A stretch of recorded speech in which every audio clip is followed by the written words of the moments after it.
Good afternoon, and thank you for attending the Optional Practical Training or OPT session webinar today. My name is Becky Levy, and I am one of the DSOs here at the University of Central Missouri.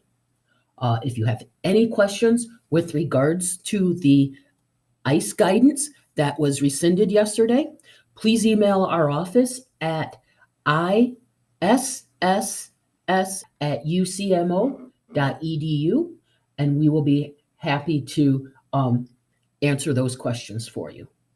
So let's go ahead and get started with the OPT session. So this is our contact information with regards to our office. We are located at two sites. We have our main campus location at 1800 Ward Edwards in Wardensburg, Missouri.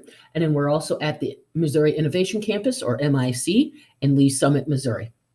This is our phone number. And then this is our email, which is iSSS@ucmo.edu. We do have a webpage for live chat, and it is important for international students to stay informed on current regulations and policies. And this is the link for our forms and information page. These are advising hours that we have. With walk-in advising, due to COVID-19, we are unable to do walk-in advising hours. But once we've gotten the all clear to go ahead and take walk-ins, these are our days that we have for our walk-in hours: Mondays, Wednesdays, Thursdays, and Fridays from 1 p.m. to 3 p.m. and on Tuesdays from 10 a.m. to 12 p.m. on both campuses. We also do phone-in advising. If you live outside of the Warrensburg, Kansas City area, you can call Monday through Friday to get a message to your international student advisor requesting phone and advising. And we also have live chat available on Monday through Friday from 1 to 5. Your international student advisors, your director is Dr. Shelley Hewitt. Your assistant director is Emily DeMello.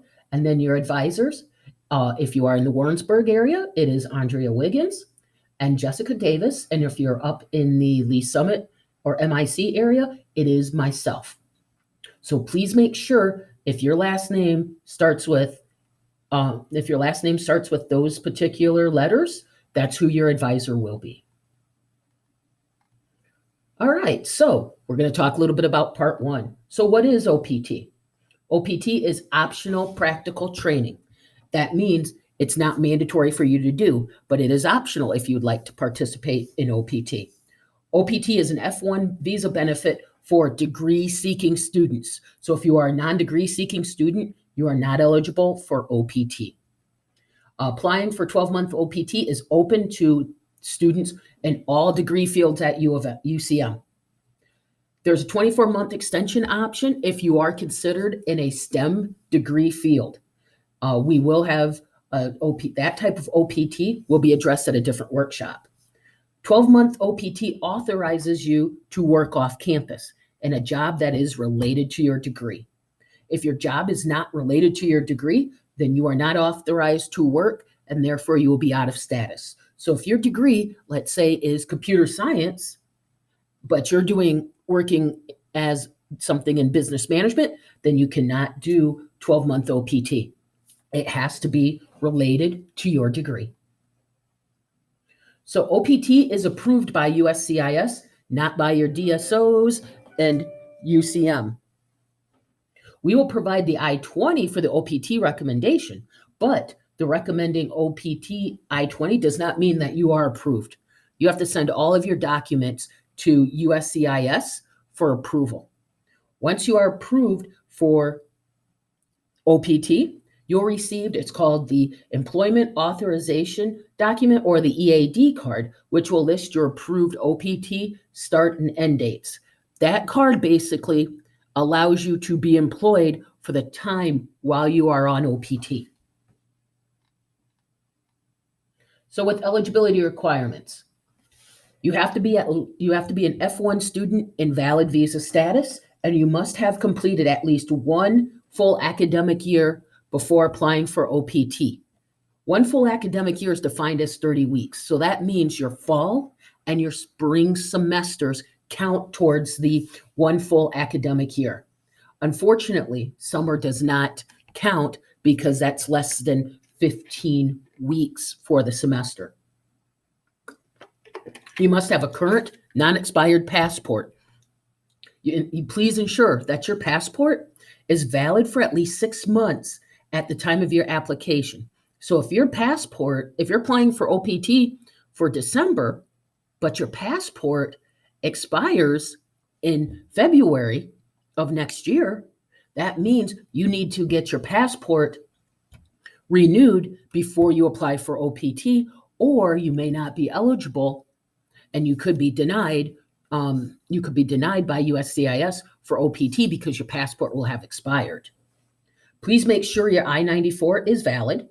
Make sure your name is spelled correctly. All the information on the I-94 is correct. I'm sorry.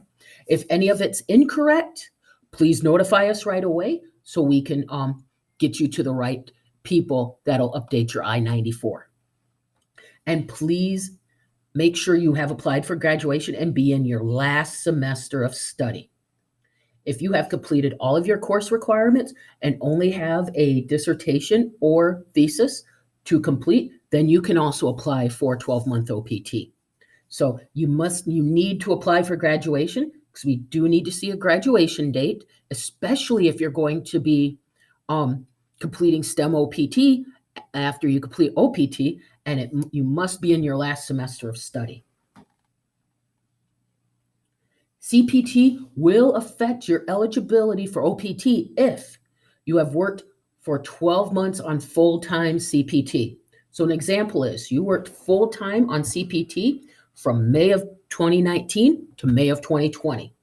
In that instance, you are no longer eligible for the OPT visa benefit. So that means you have worked 12 months consecutively on OPT. If you have worked on full-time CPT for less than 12 months, your OPT will not be affected.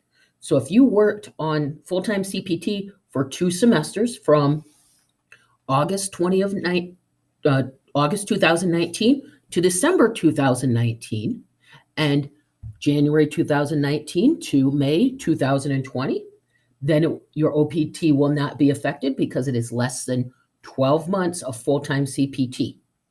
If you have worked 12 months on part-time CPT, you are not affected by your OPT will not be affected because part-time CPT is 20 hours a week or less.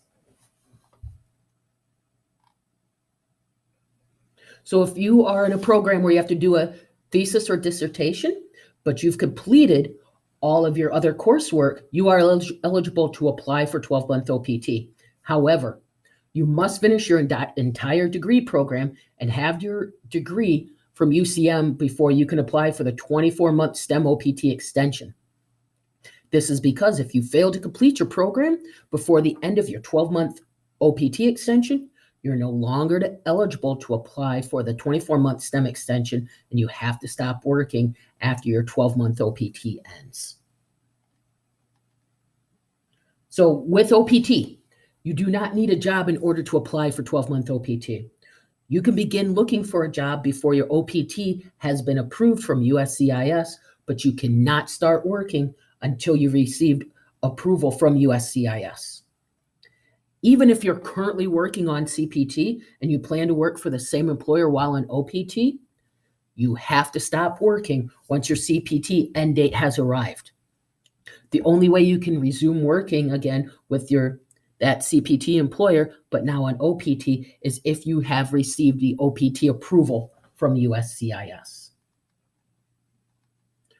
So how to apply for 12-month OPT with UCM and USCIS and common errors on the I-765. So you want to apply for OPT through UCM.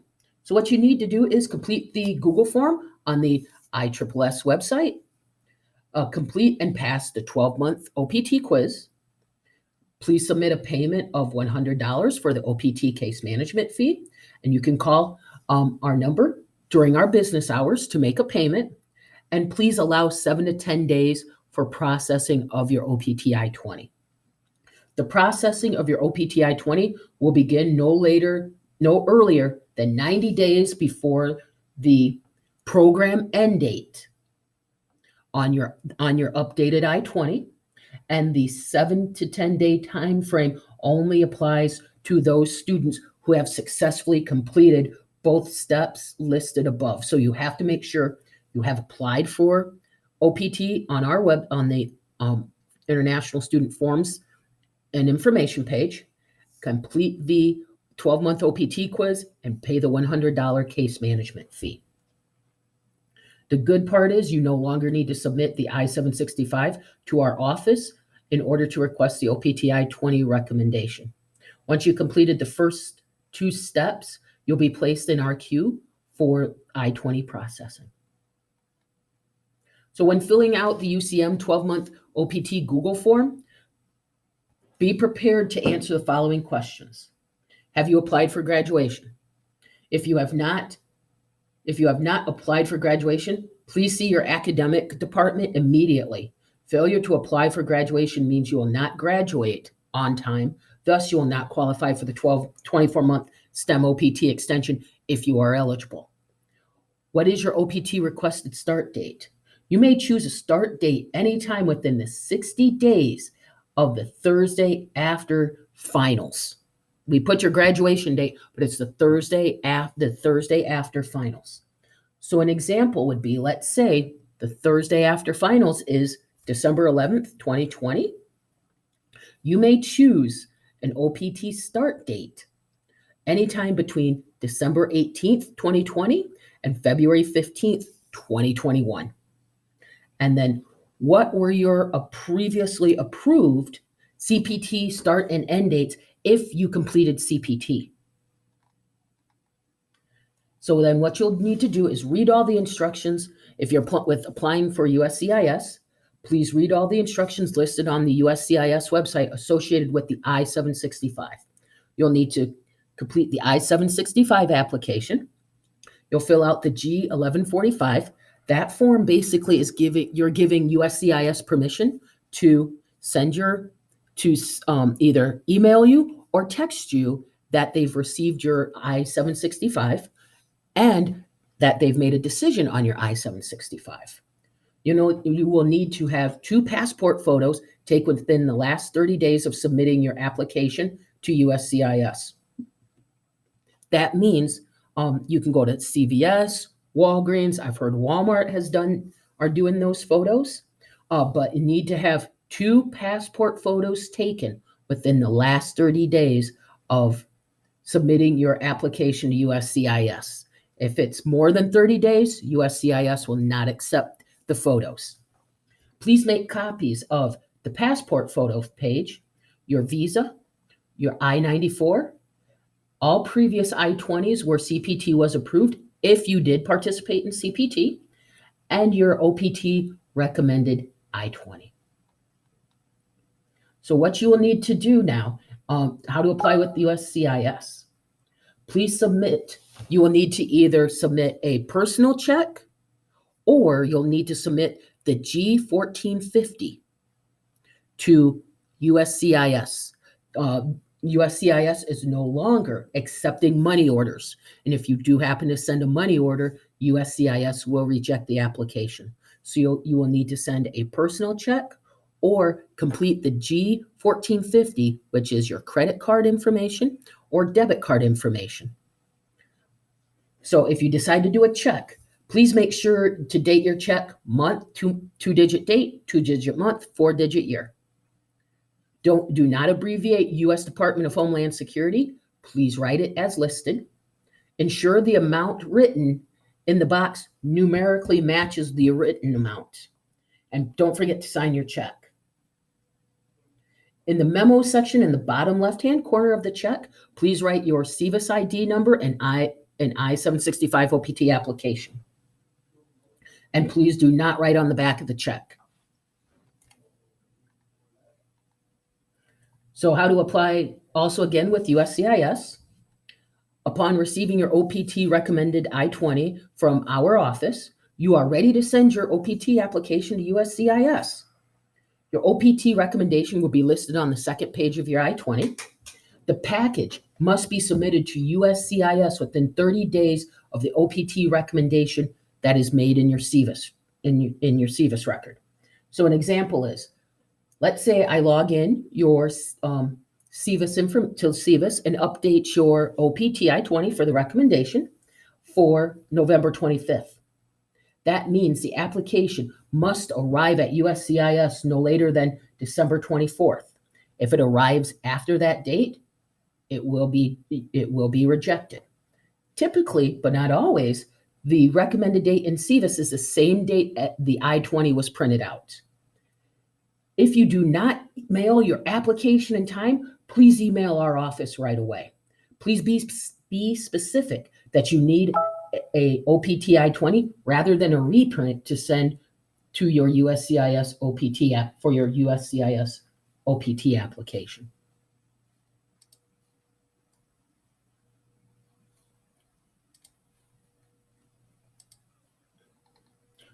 Please do not send your USCIS application more than 90 days before your graduation date. Packets sent to USCIS even 91 days before the date will be rejected. Often, and a lot of times, it will be with the check already deposited. So place your documents in the following recommended order to send to USCIS. Your check and money order, your G1145, the I-765, copy of the I-94, copy of your visa, copy of your passport, the new OPT recommended I-20, a copy of the CPT I-20 if you did participate in CPT, and the passport photos. And once again, with number one check or money order, it is check or G of 1450.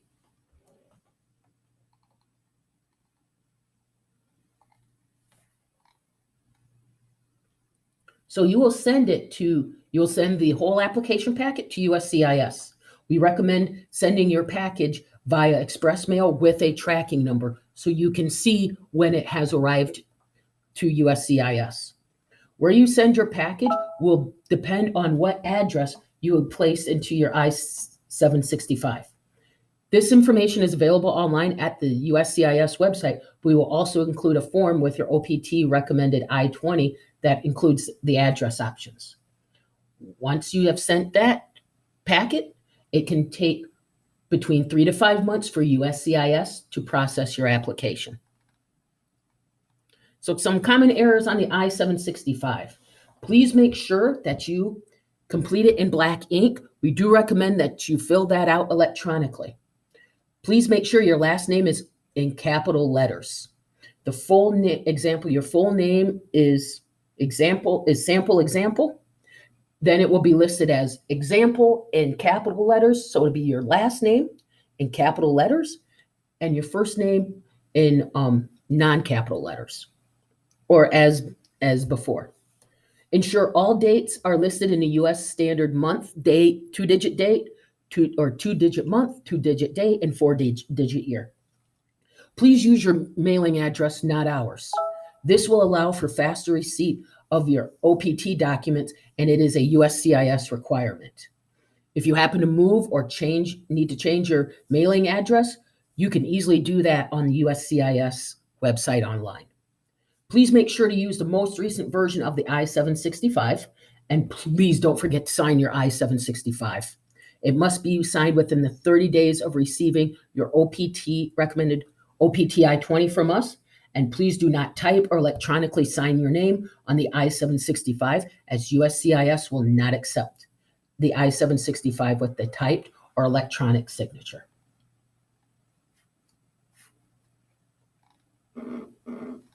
So what happens next? So when USCIS has received the application, you will receive an I-797 notice of receipt.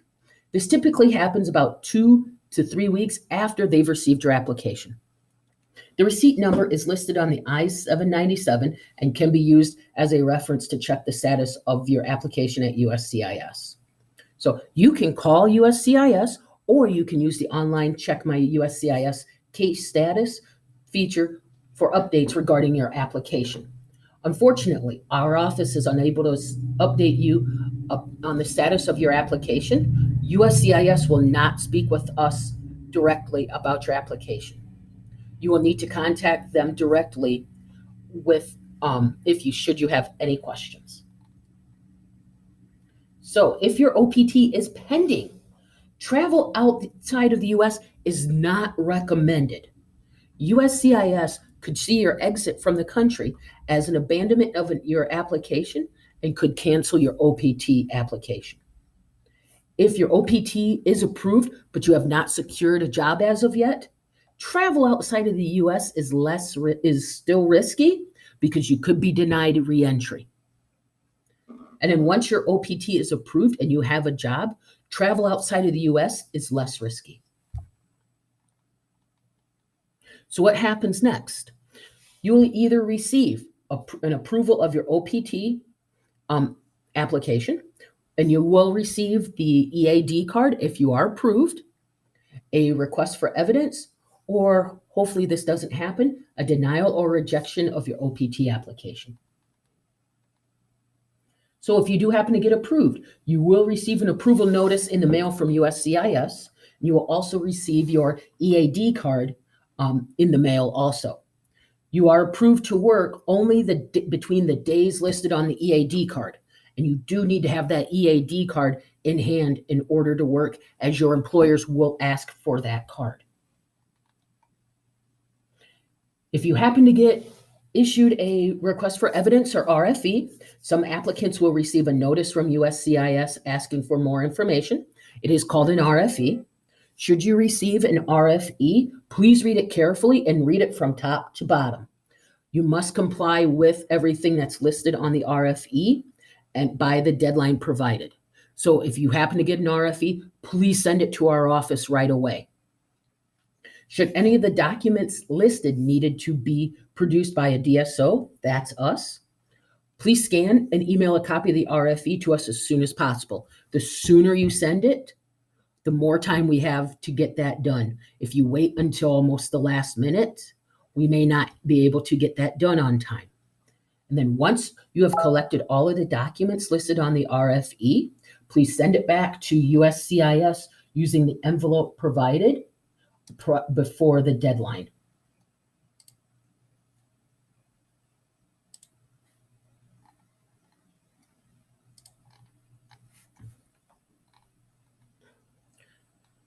While not common, these things do happen where you receive a denial or a rejection.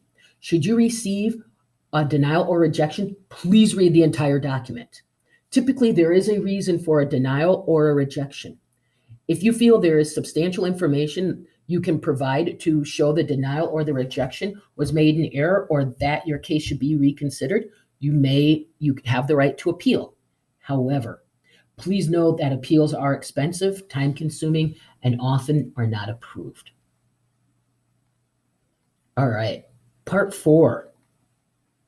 Your program end date. In order to recommend OPT, your program end date will be shortened. So an example, your program end date on your I-20 says December 31st, 2020, but you will graduate in August 2020 and you want to apply for OPT starting September 5th, 2020. In this example, your program end date will be shortened to August 13th, 2020, which is the Thursday after graduation for the summer semester. Your OPT recommended dates then will be from September 5th, 2020 to September 4th, 2021 on the I-20 if you are approved for OPT. Because OPT happens after your degree, your program end date on the I-20 will always be before the OPT start date. If you are not going to graduate on time or as anticipated, and you need to extend your program end date, you must let us know as soon as possible. If your OPT has already been approved, we will be required to cancel your OPT request. And if you are eligible for the STEM OPT extension, you will lose the ability to have OPT entirely. That also includes the 24-month STEM OPT extension if you are eligible. If your OPT is still in pending status, we can assist you in canceling the request in CEVIS. If you are unsure that you will pass your classes or unsure that you will graduate on time, please do not apply for OPT early. Please wait until the end of the semester or until you are certain you will graduate on time. Please remember that you have until 60 days after your program end date on the I-20 to apply for OPT. So there is no penalty in waiting. However, the penalty for applying too early is severe. For unemployment limits, you are allowed a total of 90 days of unemployment while you're on 12-month OPT. Please note that the 90-day limit does not restart after each new job. It is cumulative. The 90-day unemployment limit is not monitored by UCM. We do not report unemployment in SEVIS. We only report the employment start and end dates. It is possible for your record to be terminated for surpassing the 90-day unemployment limit. So please make sure if you do not have a job, you're starting to get close to your 90-day unemployment limit, please notify our office right away. So what counts as unemployment? Or employment, I'm sorry. So what counts as employment? Working full-time. USCIS considers full-time employment anything more than 20 hours a week. So full-time employment for USCIS is 21 hours a week or more. On 12-month OPT, you do not need to be paid to be considered employed. However, you must be working in a program that is related to your degree of study. So what is considered unemployment, though? With unemployment, of course, is not having a position or working 20 hours a week or less, which is considered part-time in the eyes of USCIS. So with the SEVP portal, you will be required to update your address and your employment information in your SEVP portal. Students will receive an email to activate their OPT SEVP portal after you have received the EAD card from USCIS with the OPT approval. You are required to keep your local address and your employer details updated within the portal within 10 days of any changes. So if you're changing employers, please make sure you update your portal within 10 days, because after 10 days, the SEVP will not allow you to update your information, and you have to send that employer information to your DSO, and they will have to update it manually in SEVIS. You are also required to submit our forms with any changes for documentation purposes to ensure that a new I-20 is issued with your updated employer details. So with job reporting, you must report all new employment to SEVP and UCM within 10 days. So you'll need to update your employer details within your SEVP portal, fill out the appropriate forms on the ISSS webpage, submit your job offer letter to iSSS@ucmo.edu, and please, the job description in the job offer letter must be related to your field of study that is listed on your I-20. And also, please be prepared to describe in 1 to 2 sentences on the form how your job relates to your program of study. It is highly recommended that you keep a copy of all your offer letters for your records, as you may be asked to provide documentation to show that your employment during OPT was aligned with your field of study if you do happen to apply for future benefits through USCIS. You also need to report any changes in your current employment within 10 days. This also includes a change in title or position at your current employer, a change in supervisor or supervisor contact information at your current employer, a change in your employer address, and change in your employer name. Report these changes by updating the SEVP portal, completing the appropriate form on the ISSS website, as well as providing a new job offer letter. If you are on OPT and working for the same employer you had while on CPT, you still need to report that employer. CPT and OPT are not the same type of employment. We will not assume that you are working for your CPT employer. You must tell us where you are working, and it does need to be done within the 10-day time frame. Employers are required to notify us within 48 hours if you are terminated, quit, or otherwise lose your current job, because we do have to report this to SEVIS. So you're close to your end of your 12-month OPT. What next? If you are in a STEM-related field, you can begin the processing of applying for the 24-month STEM OPT extension. We will have a separate workshop about that process sometime later in the semester.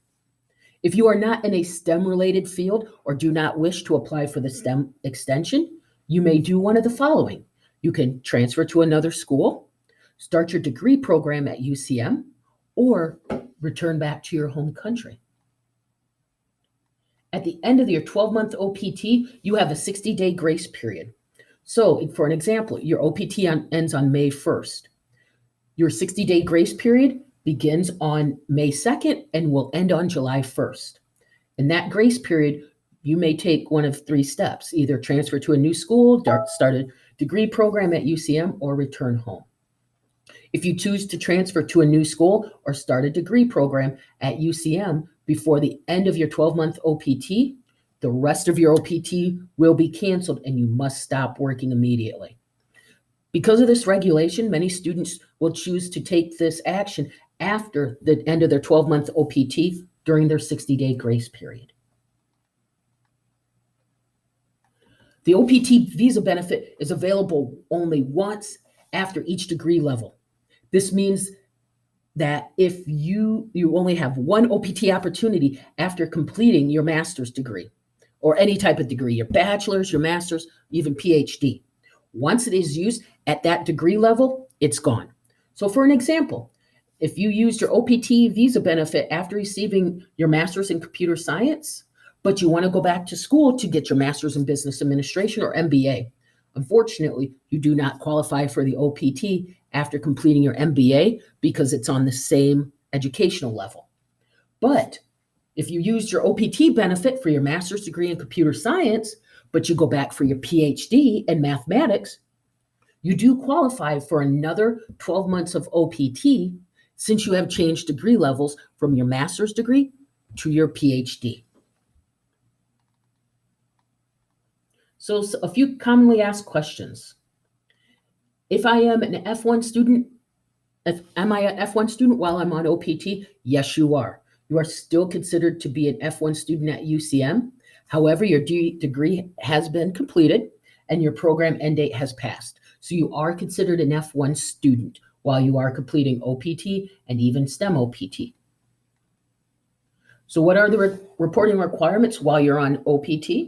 In addition to reporting any changes or updates to your employer information, you are still required to provide updates to your change of address, email, telephone numbers. Please complete the personal information form or change of address on the ISSS website to notify us of these types of updates. Also, please submit any address updates directly within the SEVP portal. My EAD card says it's valid so you could begin work on May 15th. I've already received it. Can I begin working now? No, please do not begin working before the date on your EAD card.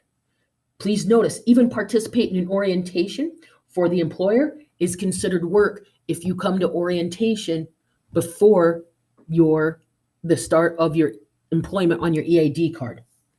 If your employer requests you to come in early for any reason after you accepted a position, please check with your international student advisor in our office before going in.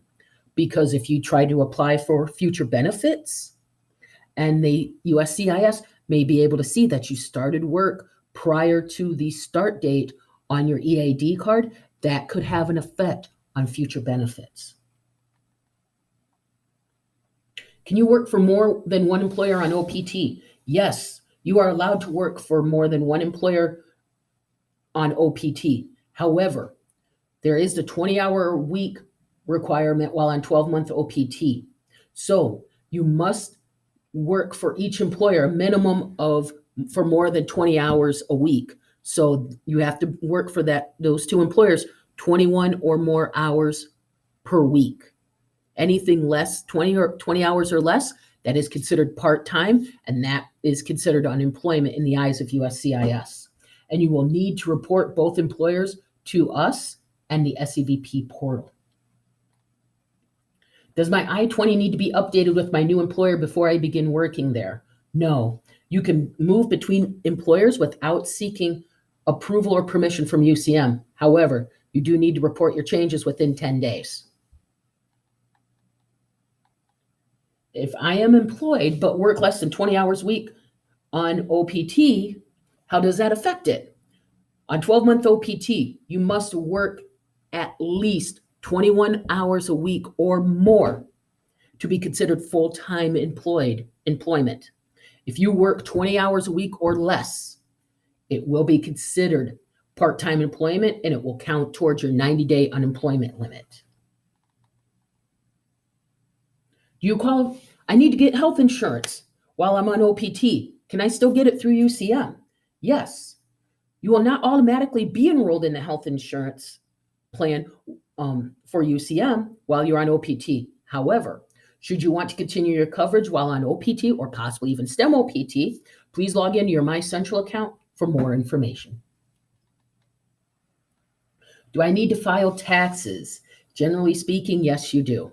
If you are volunteering and not receiving any type of income, you are required to submit Form 8843 to the IRS, but you may not have to file additional taxes in the U.S.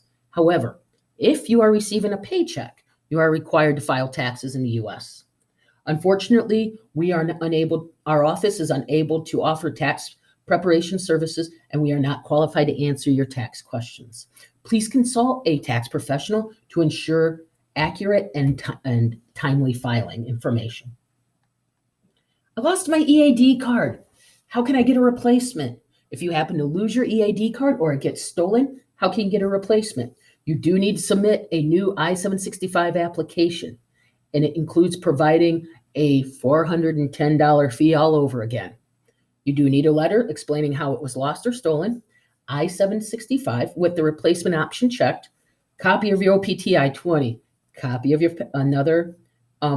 of your passport photo page, copy of your I-94, 2 new passport photos, a check, or complete the G1450 for $410 made out to the U.S. Department of Homeland Security, a copy of the original I-797 approval receipt, and if you have a copy of your EAD card, please send that also. So I'm in my 60-day grace period. Can I apply for the STEM OPT extension? No, you cannot. In order to qualify for the STEM OPT extension, you must apply for the extension before the end of your OPT end date, while you are currently within your last 90 days of your OPT approval period. I just changed to the F1 visa status this semester and will graduate as well. Can I apply for OPT? Well, that's a maybe. If you were in valid visa status before you changed to F1 and you were studying full-time before your change of status to F1, you likely will qualify for OPT. However, if you were in a visa status that prohibited full-time enrollment, such as F2, or you are not in valid visa status while enrolled, then you likely do not qualify for the OPT visa benefit. I'm working for the same employer that I had on CPT. Do I really need to report my employer information? Yes, you do. CPT is not the same as OPT. Please do not assume that your employer information will transfer from CPT to OPT on your CVIS record. You must tell us who your employer is on OPT, even if it's the same employer you're working for on CPT.